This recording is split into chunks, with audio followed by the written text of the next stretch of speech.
एक महत्त्वाची बातमी, ओबीसी आरक्षणाचा प्रश्न मार्गी लावण्यासाठी जरांगे भुजबळांनी एकत्र यावं, आमदार बच्चू कडू यांनी हे वक्तव्य केलंय। तर जरांगे भुजबळांनी आरक्षणाची टक्केवारी वाढवण्यासाठी एकत्र यावं असं कडूंनी म्हटलंय, तर बच्चू कडूंनी दुसरा एखादा सल्ला द्यावा असं मनोज जरांगे म्हणालेत।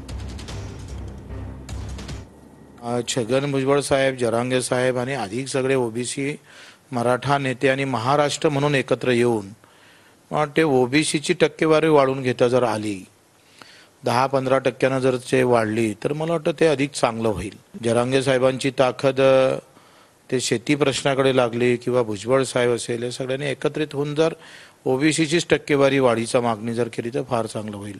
म्हणजे जरांगे साहेबांचं कोंबीमध्ये त्यांची मागणी ते पण पूर्ण होणार आणि टक्केवारी वाढली तर हा संघर्ष पण थांबेल। असं म्हणाले की मराठा आरक्षण आणि ओबीसी आरक्षण या संदर्भात जरांगे पाटील आणि भुजबळांनी एकत्र आलं पाहिजे।